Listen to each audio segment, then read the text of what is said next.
Hello friends, welcome back கேபே store channel நண்பர்களே. இன்றைக்கி இந்த வீடியோவில் மிக முக்கியமான எச்சரிக்கையான ஒரு ஆன்மீக தாள்களையும் ரொம்பவே சுவாரஸ்யமான ஜோதிட தாள்களையும் இப்போ இந்த வீடியோவில் அதிரடியாக பார்க்க போகிறோம். ஸோ அதிரடியாக பார்க்குறதுக்கு முன்னாடி எதை பற்றியது பார்க்க போகிறோம் அப்படிங்கிறத இன்ட்ரோ மூலிமா ஷேர் பண்ணுறேன். எதை பற்றியது பார்க்க போகிறோம் அப்படிங்கிறத இன்ட்ரோ மூலிமா தெரிஞ்சு பயன்பெறுங்க. தற்போது மிகவும் முக்கியமான ஆங்கில மாதத்தில் 6வது மாதமான ஜூன் மாதமானது பிறந்து நடந்துகிட்ருக்கு.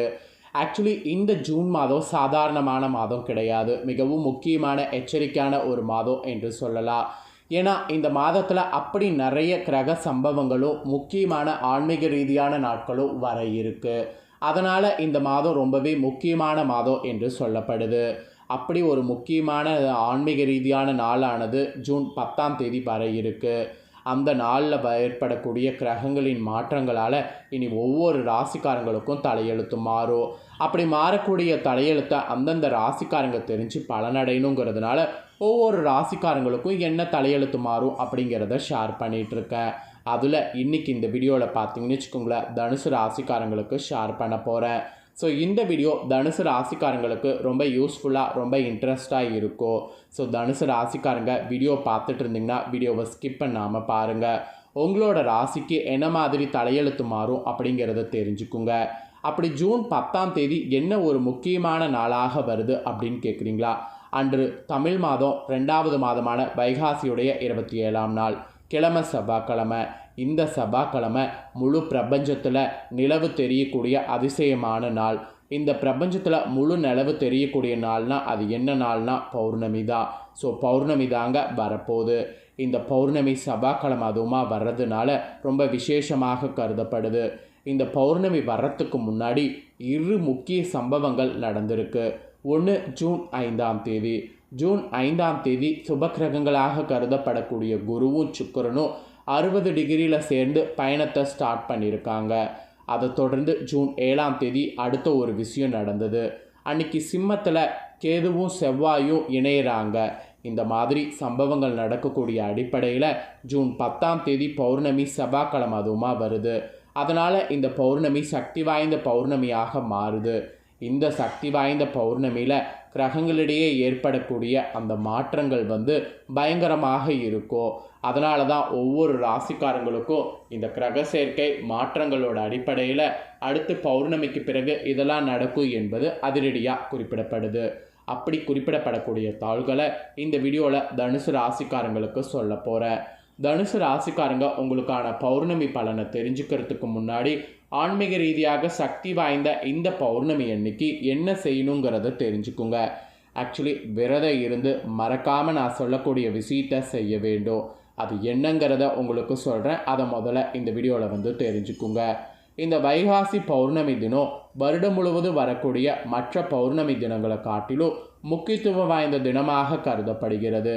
இத்தகைய சிறப்பு வாய்ந்த இந்த வைகாசி பௌர்ணமி தினத்தில் நீங்கள் என்ன பண்ணணுன்னா, அதிகாலையில் எழுந்து குளித்து முடித்துடணும். காலை முதல் மாலை வரைக்கும் உணவு எதுவும் உண்ணாமல் விரதம் இருந்து உங்களுடைய விருப்பத்துக்குரிய தெய்வங்களை வழிபாடு செய்யணும். அந்த தெய்வத்துடைய பரிபூர்ண ஆசிகள் இந்த நாளில் அந்த மாதிரி செய்திங்கன்னா உங்களுக்கு கிடைக்கும். இதோடு மாலை வேளையில் வானில் தோன்றக்கூடிய சந்திர பகவானை தரிசித்து வழிபாடு செய்யணும். இதை நீங்கள் செய்தீங்கன்னாவே கோடி புண்ணியம் உங்களுக்கு கிடைக்கும். அதே போல் இந்த வைகாசி பௌர்ணமியில் உங்களோட சக்திக்கேற்ப கிரிவலம் போக முடிஞ்சால் கண்டிப்பாக இந்த திருத்தலங்களுக்கு கிரிவலம் போங்க. வைகாசி பௌர்ணமி தினத்தில் திருவண்ணாமலை, திருப்பரங்குன்றம், சோழிங்கநல்லூர், பழனி இந்த மாதிரி மலை சார்ந்த கோவில்களில் இருக்கக்கூடிய இறைவனை வழிபட்டு கிரிவலம் மேற்கொள்ளுங்க.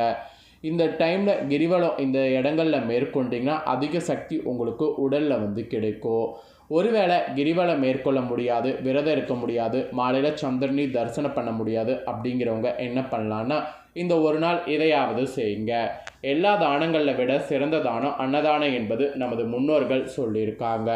அப்படி சொல்லப்பட்ட இந்த அன்னதானத்தை முன்னோர்களுடைய கருத்துக்கு மாறாக புண்ணியம் மிகுந்த இந்த வைகாசி பௌர்ணமி தினத்தில் உங்களோட சக்திக்கேற்ப தயிர் சாதம், எலும்பிச்சை சாதம், இதில் சாதம் நீங்கள் அன்னதானம் மாதிரி உங்களோட சக்திக்கேற்ப எவ்வளோ பேருக்கு கொடுக்க முடியுமோ கொடுங்க. அப்படி இதுவும் குடிக்க முடியலனா தண்ணீர், பழச்சாறு இந்த மாதிரியானவற்றையாச்சும் தானம் செய்யுங்க. இப்போ நான் சொன்னதில் ஏதாவது நீங்கள் இந்த நாளில் தானம் செய்தாவே போதும். உங்களுடைய பாவ வினைகள் போக்கி புண்ணியமானது உண்டாகும். குழந்தைகள் கல்வியில் சிறந்து விளங்குவாங்க.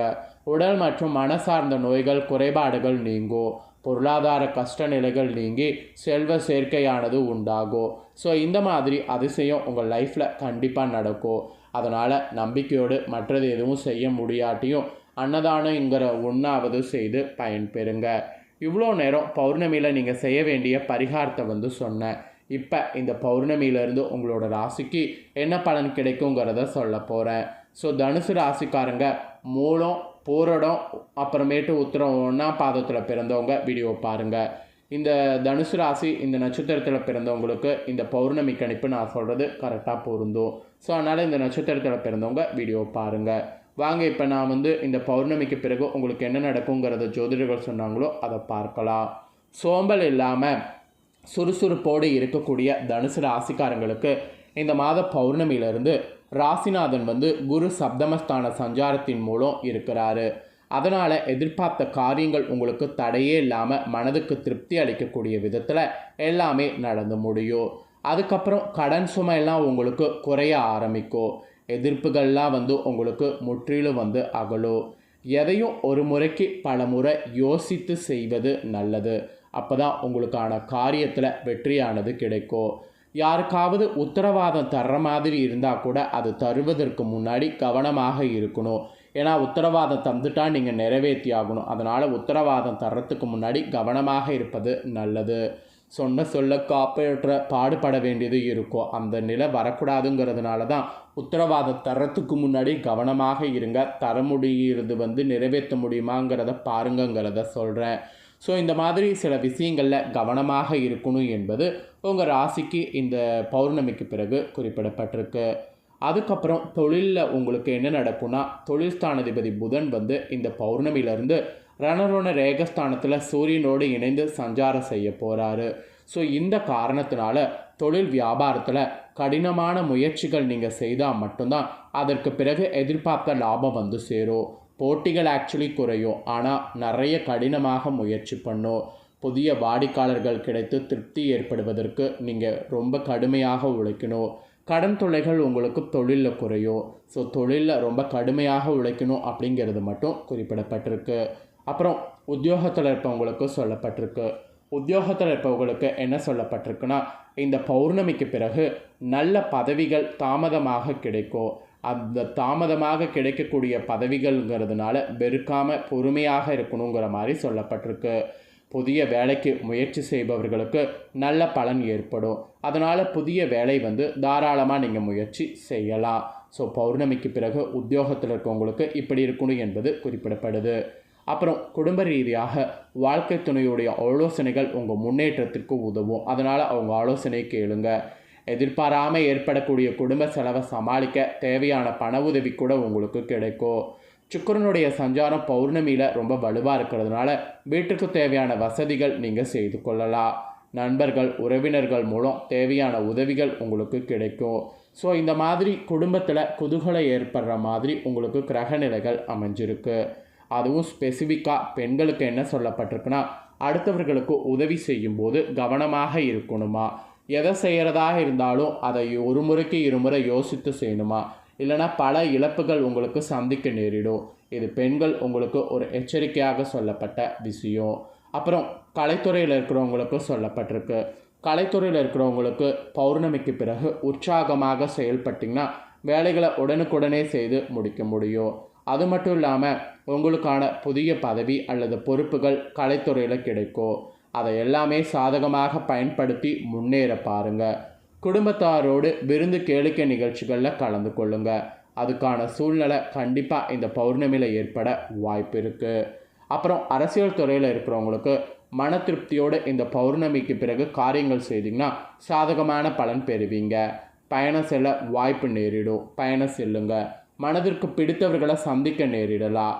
பெரியவர்களுடைய சந்திப்பு கூட மனதிற்கு மகிழ்ச்சி உண்டாக்கும். அதனால் பயணம் செய்யுங்க. உடனிருப்பவர்களோடு எச்சரிக்கையாக பழகுங்க. அவங்க மூலியமாக தான் உங்களுக்கு ஆப்பு வர வாய்ப்பு இருக்குது. ரகசியங்களை ரகசியமாக கையாள்வதில் கவனம் இருக்கணும். இல்லைனா ரகசியத்தினால உங்களுக்கு பெரிய இழப்பு வர வாய்ப்பு இருக்குது. ஸோ பௌர்ணமிக்கு பிறகு ரகசியங்களில் ரொம்ப ஜாக்கிரதையாக இருக்கணும். அப்புறம் மாணவர்களுக்கு சொல்லப்பட்டிருக்கு. மாணவர்களுக்கு கல்வியில் வெற்றி பெற ஆசிரியர்களுடைய ஆலோசனை கேட்டு பயன்பெறுவது நல்லது. முயற்சிகள்லாம் அப்போ தான் உங்களுக்கு வெற்றியானது கிடைக்கும். முயற்சிகளில் வெற்றி கிடைத்தாவே அதுக்கப்புறம் நீங்கள் நினைத்த மாதிரி எல்லாமே உங்களால் சாதிக்க முடியும். ஸோ அதனால் ஆசிரியர்களுடைய ஆலோசனை கேட்டு பயன்பெறுங்க. ஸோ இதுதாங்க உங்கள் ராசிக்காரங்களுக்கு இந்த பௌர்ணமியிலிருந்து கிடைக்கக்கூடிய பலன்கள் என்பது குறிப்பிடப்பட்டிருக்கு. ஸோ இதற்கேற்ப நடந்து பலன் பெறுங்க. நீங்கள் இதை பார்த்து பயனடைஞ்சது போல் உங்கள் ஃப்ரெண்ட்ஸ் ஃபேமிலியில் இருக்கிறவங்களும் பார்த்து பயனடையணும் அப்படின்னு நினச்சிங்கன்னா வீடியோ லைக் பண்ணி ஷேர் பண்ணுங்கள். ஏன்னா உங்கள் ஃப்ரெண்ட்ஸ் ஃபேமிலியில் இருக்கிறவங்களும் உங்களை போல் தனுசு ராசிக்காரங்களாக இருந்தாங்கன்னா இந்த தாள்களை தெரிஞ்சு இதற்கேற்ப நடந்து பலனடையட்டும்.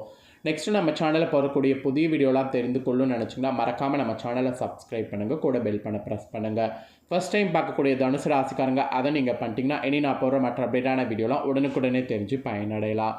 ஸோ மறக்காமல் பண்ணுங்கள். நெக்ஸ்ட்டு இதே போல் சுவாரஸ்யமாக வேறொரு வீடியோவில் வந்து உங்களை சந்திக்கிறேன். நன்றி.